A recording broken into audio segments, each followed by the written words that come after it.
Siamo forse di fronte alla nuova YouTube Apocalypse. A luglio 2025 YouTube ha introdotto una nuova intelligenza artificiale che guarda i video di tutti gli YouTuber sulla piattaforma per capire se questi siano conformi o no alle nuove norme di YouTube. Qual è il problema? Che questa nuova funzione ha iniziato a segnalare un sacco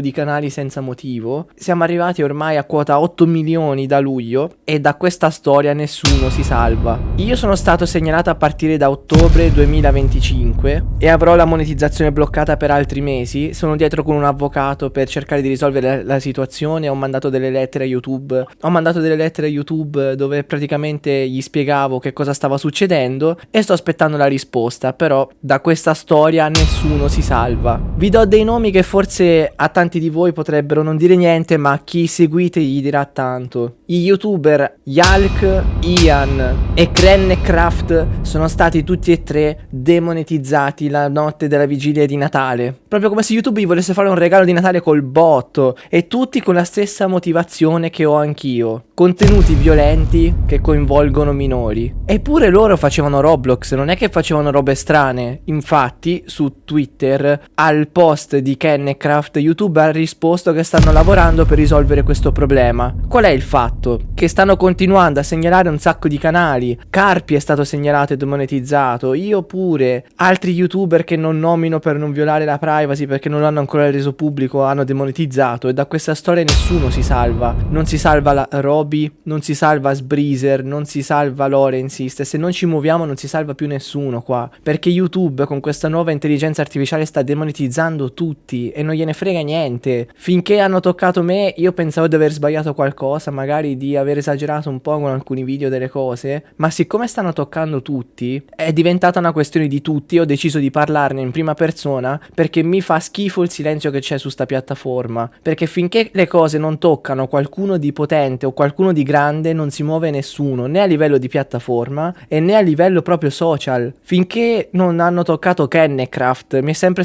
stato detto che la colpa era mia, che dovevo cambiare i video, dovevo cambiare delle cose, che probabilmente avevo sbagliato a fare delle cose. Quando invece hanno toccato Craft ho iniziato a sentirmi dire che era un bug della piattaforma, quando io era mesi che lo dicevo, perché non aveva senso che dei contenuti che mi sono stati permessi fino a ieri, che li faccio da 6 anni, dal nulla, ma letteralmente dal nulla, senza che nessuno mi dicesse guarda che hai sbagliato questa cosa, mi sono stati demonetizzati, mi è stato tolto il modo di fare appello e mi hanno demonetizzato tutti i canali a priori, compreso Elia Abdel, che c'è Minecraft, quindi non c'entra niente con l'horror, Lifetime che è uguale, li facevo Roblox, quindi ditemi voi che senso ha. Cioè mi hanno segnalato tutti i canali a priori, manco fossi un noto personaggio storico criminale, tutti li hanno tolti senza motivo, con la motivazione che erano correlati con un altro canale che aveva violato le norme. Quando ho chiesto di dirmi in che cosa ho sbagliato per riuscire anche a risolvere, mi è stato detto che non era possibile spiegarmi specificatamente dove avevo sbagliato. E allora ragazzi, come avete fatto a segnalarmi se non sapete i video che hanno violato le norme, non sapete i punti chiave che era meglio non mettere all'interno dei video? È palesemente un'intelligenza artificiale che controlla i contenuti e che sta bloccando tutti. Tra l'altro non lo dico io, ma l'ha detto il CEO di YouTube, che dal luglio 2025 tutta la moderazione della piattaforma sarebbe passata in mano ad un'IA. E onestamente a me questa cosa non piace, perché non ha senso che tu non vuoi che esistano canali fatti totalmente con l'intelligenza artificiale perché pensi che l'arte umana sia meglio, e poi il punto cruciale della piattaforma, che sarebbe la sicurezza, me la affidi ad un'intelligenza artificiale. Non è che ha tutto sto gran senso. Poi ti dicono che hanno fatto un misto di controlli di IA e controlli umani. A cosa si riferiscono come controlli umani? Alle segnalazioni che la gente fa, perché l'IA questa volta parte in automatico e controlla anche con solo una segnalazione. Ma non ha senso ragazzi. Ma quanta gente ci sarà a cui sto sulle scatole che mi segnalano i video così senza motivo, partono e ti segnalano 30-40 video perché gli stai sulle scatole e ti vogliono buttare giù. Ce ne sono tante, e se non c'è un umano che controlla e screma queste segnalazioni e contestualizza bene i video, perché i miei contenuti per esempio rientravano in una clausola di YouTube che dice che se fai cortometraggi puoi comunque riuscire a portare dei contenuti anche horror basati su cartoni animati eccetera senza venire demonetizzato, perché rientravi in una categoria specifica che ora non mi ricordo, ma cioè, andatevela a leggere, c'è nell'articolo di YouTube sullo YouTube Studio. Quindi io dovevo anche essere salvo e non essere toccato completamente, invece sono stato il primo su YouTube Italia, e quando è successo tanti hanno anche gongolato perché dicevano che era arrivato il momento che YouTube avesse un cambio di rotta, no? E invece questa cosa sta toccando tutti e siamo tutti sulla stessa barca. Io ho contattato anche Carpi, ho contattato un sacco di creator demonetizzati senza avere risposta. Io penso di sapere perché non ho avuto risposta, ma non lo dico perché lasciamo perdere. Il punto non è questo, il punto è che se ci uniamo tutti e cerchiamo di parlare il più possibile di questa cosa, forse la piattaforma può cambiare, perché non so voi, ma io sono stanco di stare su una piattaforma che sempre di più ti obbliga a essere chi non sei, sempre di più ti obbliga a fare contenuti che non vuoi, e quando inizi a creare dei contenuti mettendoci il cuore ancora di più di prima e facendo delle cose che arrivano dal tuo cervello e non perché le hai copiate da qualcuno, rischi sempre di farti male, perché poi escono fuori queste nuove leggi, queste nuove norme che te non sai e ti arrivano le bastonate. Così come non sono d'accordo di tutta questa censura che stanno facendo, perché onestamente io penso che non sia rimuovendo contenuti che si risolve il problema, perché non è che se tu prendi i miei contenuti e li togli dici ok, i bambini sono al sicuro, adesso non c'è più Elia, che ora sono diventato Elia B53 ma